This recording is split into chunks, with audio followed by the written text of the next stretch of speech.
जिंदगी हर पल कुछ नए राज खोलती है। जिंदगी रोज नए पत्ते खोलती है। हम नहीं समझ पाते क्यों? क्योंकि हम जिंदगी को अपनी एक प्लानिंग के हिसाब से चलाना चाह रहे हैं, यह जानते हुए भी कि यह जिंदगी हमें खुद ही एक रहस्य की तरह मिली है और हमारे सामने हर पल में यह अपने रहस्य खोलती है। लेकिन फिर भी हम जब बड़े होते हैं, हमारा मन ज़्यादा एक्टिव हो जाता है। वो फिर हमारे बचपन के उन रहस्यों को भूल जाता है जो जिंदगी ने दिखाए थे, और हम इसको अपने भविष्य के प्लानिंग और चार्ट तैयार करके चलाना चाहते हैं, जबकि हमें अगले पल का कुछ भी पता नहीं होता। और हमारी बुद्धि इतनी हास्यास्पद तरीके से व्यवहार करती है कि जो चीज़ इसको बहुत अच्छी लगती है, जिसके यह सपने देखता है, प्लानिंग करता है, उसके मिलने के बाद इसकी ज़िंदगी उसी कारण से नरक भी बन जाती है। और इसके विपरीत भी जो घटनाएं बहुत खराब, दुर्भाग्यपूर्ण और दुखद मानी गई थी, उनकी वजह से इसकी ज़िंदगी खुशहाल भी बन जाती है। यह जीवन का रहस्य जो कि पल पल बढ़ती जिंदगी के साथ उजागर होता है, यह मनुष्य की समझ में नहीं आ पाता, और ऐसे ही अंधे की तरह रास्ता टटोलता हुआ बिना किसी मदद लिए किसी दिन अहंकारवश अपने ही मुंह के बल गिर जाता है। और बहुमूल्य जीवन जिसमें निर्वाण घट सकता था, जिसको खुशी और प्रेम से जिया जा सकता था, जिसमें करुणा और दया घट सकती थी, जिसमें बुद्ध के दर्शन हो सकते थे, वह व्यर्थ में ही गंवा दिया जाता है। जिंदगी में रोज इस तरह की घटनाएं घटती हैं जो बहुत खराब और अनचाही होती हैं, मगर उसमें कोई रहस्य, कोई भलाई छिपी हुई होती है। एक बार मेरे साथ भी कुछ ऐसा ही हुआ। लगभग 5 साल पुरानी बात है। मैं रात में लगभग 8 बजे मेट्रो से अपने घर की तरफ वापस आ रहा था। शनिवार का दिन था। मेरे एक बहुत पुराने मित्र बॉम्बे से आए थे। उनके आग्रह से मैं उनसे मिलने चला गया था। एक 22-25 साल का नवयुवक मेरे पीछे ही मेट्रो के अंदर खड़ा था। उसने शराब पी हुई थी। मेरा स्टेशन आने ही वाला था, तो मैं सीट से खड़े होकर दरवाजे के सामने आ खड़ा था। तभी उसने पीछे से मेरे ऊपर उल्टी कर दी।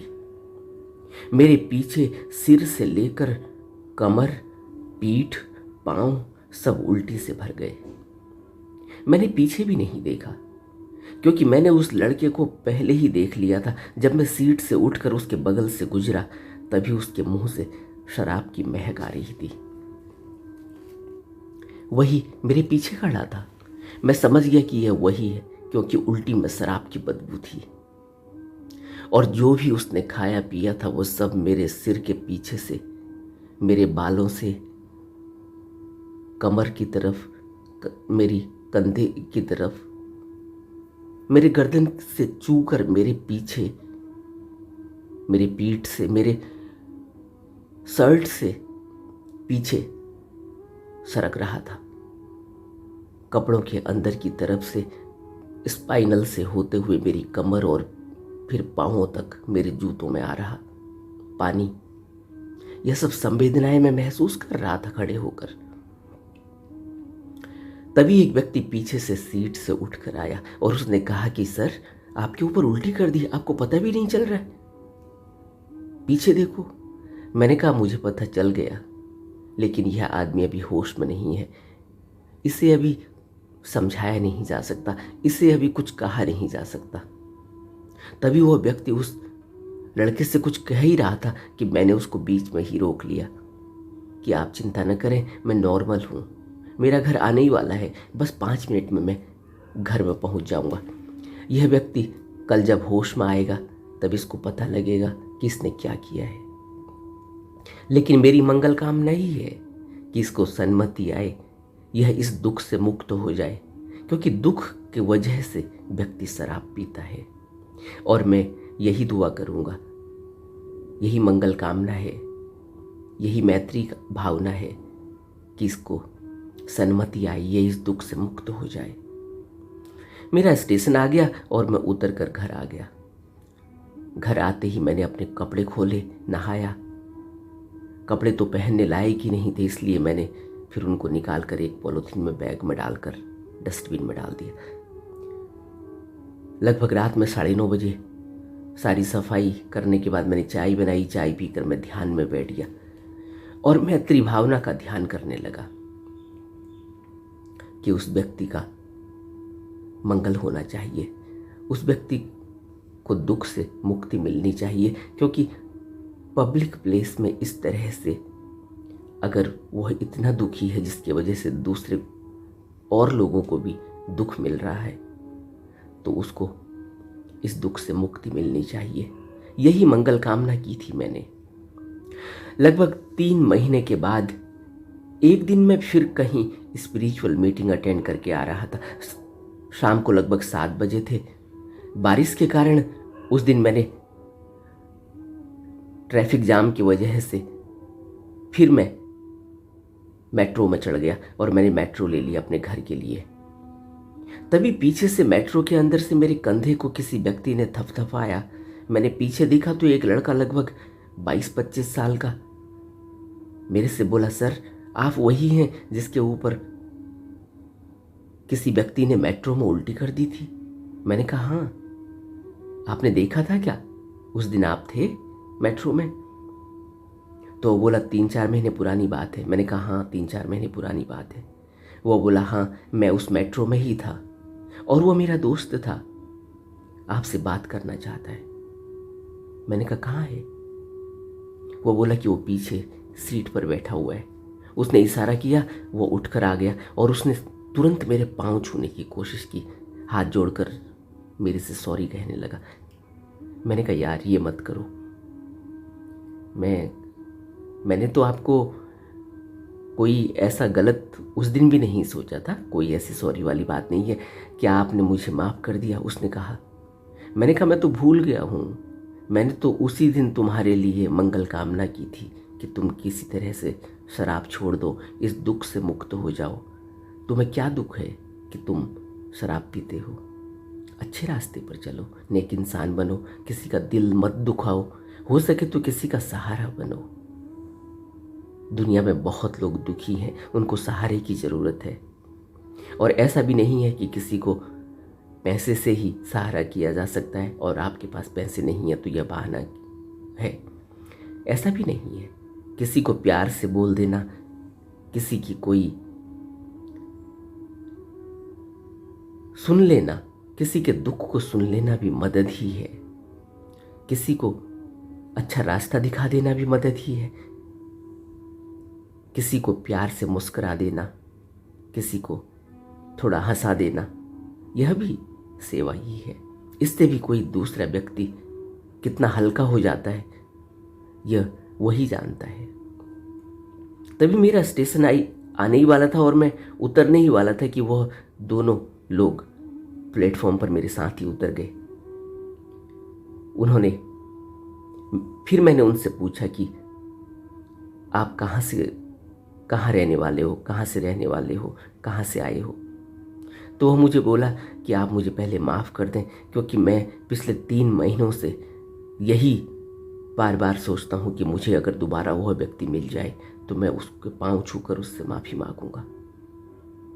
मैंने कहा ऐसी कोई बात नहीं है, आप यह सोच लो कि मैंने आपको माफ़ कर दिया, जबकि ऐसी कोई बात नहीं है। माफ़ तो मैं क्या करूँगा, मैं कौन हूँ माफ़ करने वाला? और आपने कोई जानबूझकर भी नहीं किया, यह तो हो गया। हाँ नहीं होना चाहिए था, क्योंकि पब्लिक प्लेस में हमको एक सोशल रिस्पॉन्सिबिलिटी को भी मेंटेन करना होता है, यह हमारा कर्तव्य है। तब उसने बताया कि मैं कानपुर का रहने वाला हूँ, कंप्यूटर इंजीनियर हूँ और दिल्ली आने के बाद से ही लड़कों के साथ शनिवार इतवार को छुट्टी के दिन मौज मस्ती करने के लिए जब बाहर निकलते हैं तो शराब और खाना पीना हो जाता है।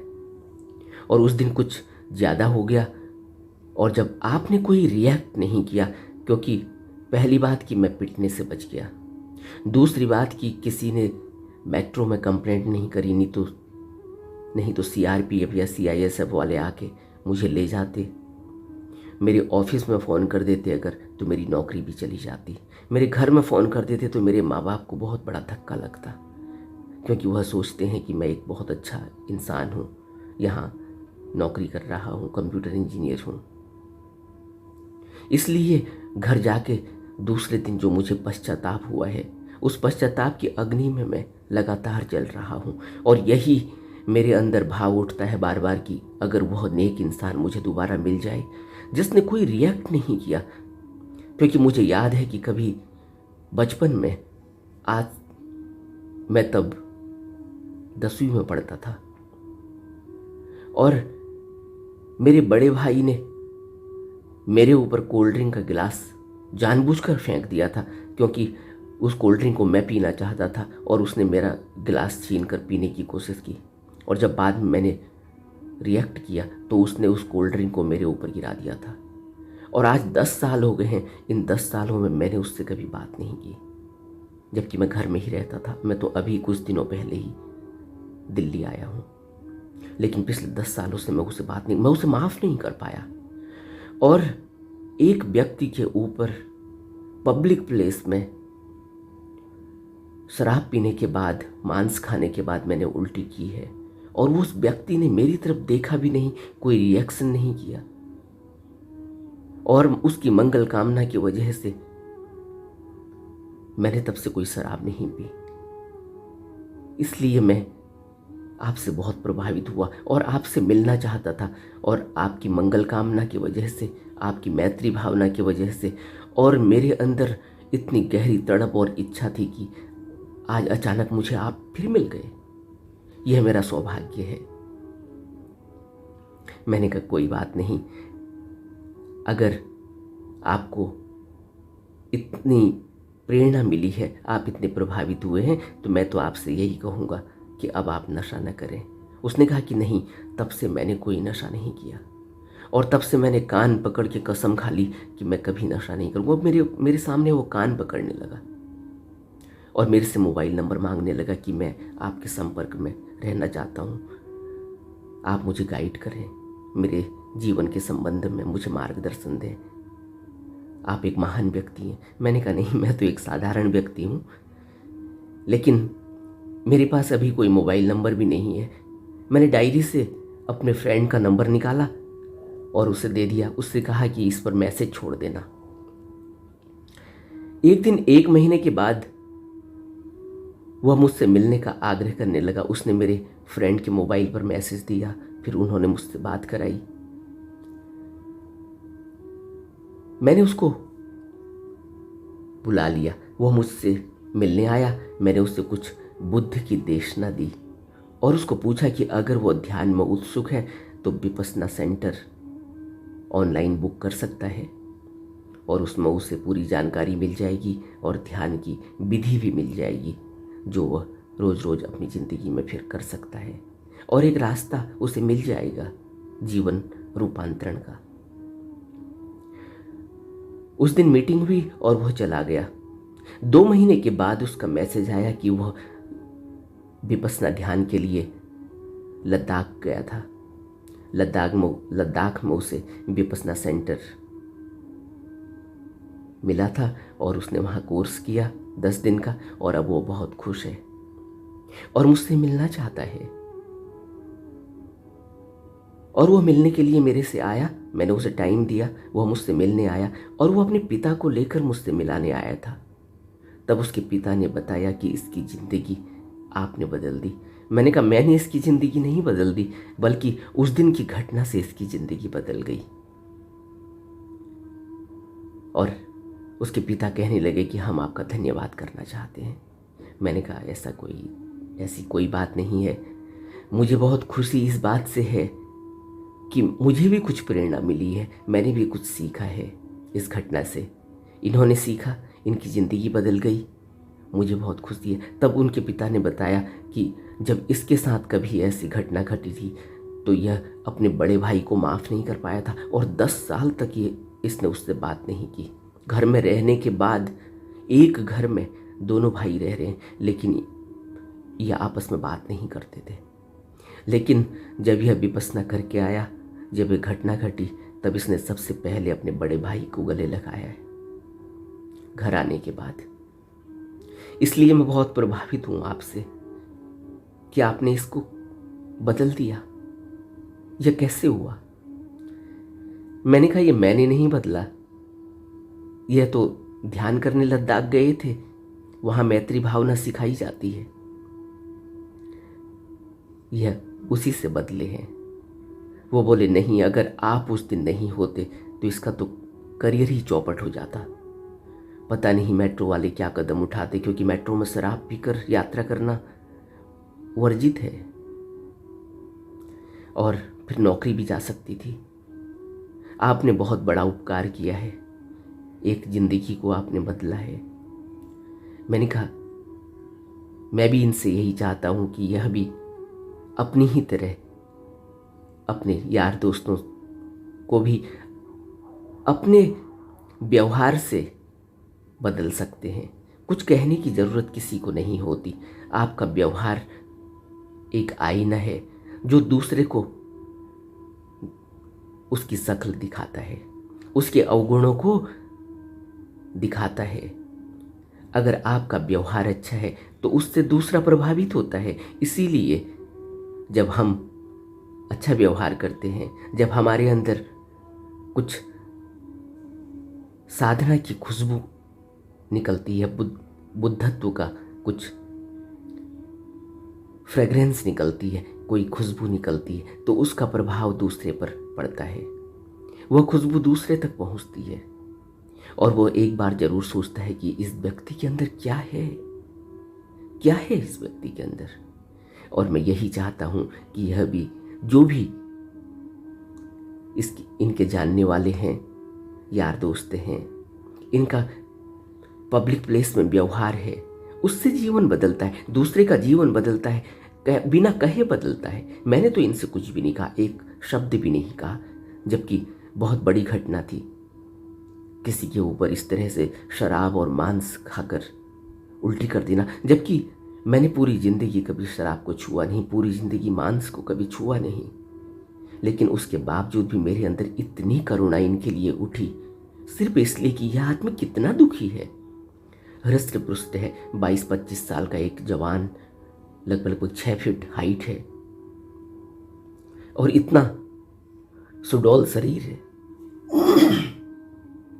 और उसमें इस तरह से पब्लिक प्लेस में व्यवहार करना, और इतना दुख कि शराब पीनी पड़ रही है, कुछ और गलत कृत्य करना पड़ रहा है, अपने मन को बहलाना पड़ रहा है। क्या ऐसा हो गया? इसीलिए मैंने मंगल कामना करी थी। मेरे मन से इतनी करुणा इनके लिए उठी थी कि इनका जीवन बदलना चाहिए, और यही हो गया। यही चमत्कार है ध्यान का। तो मैं भी यही चाहता हूं कि यह भी अपने व्यवहार से, अपनी करनी से लोगों के जीवन को बदलें, लोगों के जीवन में प्रभाव पड़े। ऐसे ही 1 से 2, 2 से 10, 10 से 100 और 100 से 1000 लोगों को हम बदल सकते हैं। अगर हमारे व्यवहार से अगर किसी व्यक्ति का नशा करना रुक जाए, कोई जवान व्यक्ति नशे से मुक्त हो जाए,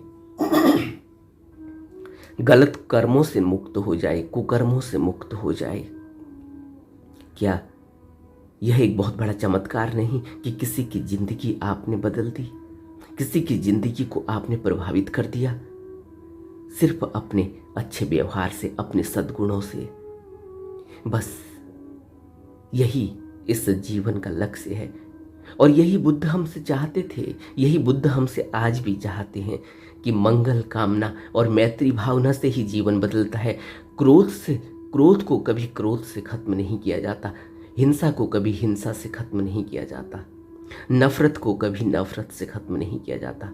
क्रोध को करुणा से बदला जाता है, और प्रेम पैदा करने के लिए हमें मैत्री भाव चाहिए। मैत्री भाव से जीवन बदलता है, मैत्री भावना से सब कुछ हो सकता है।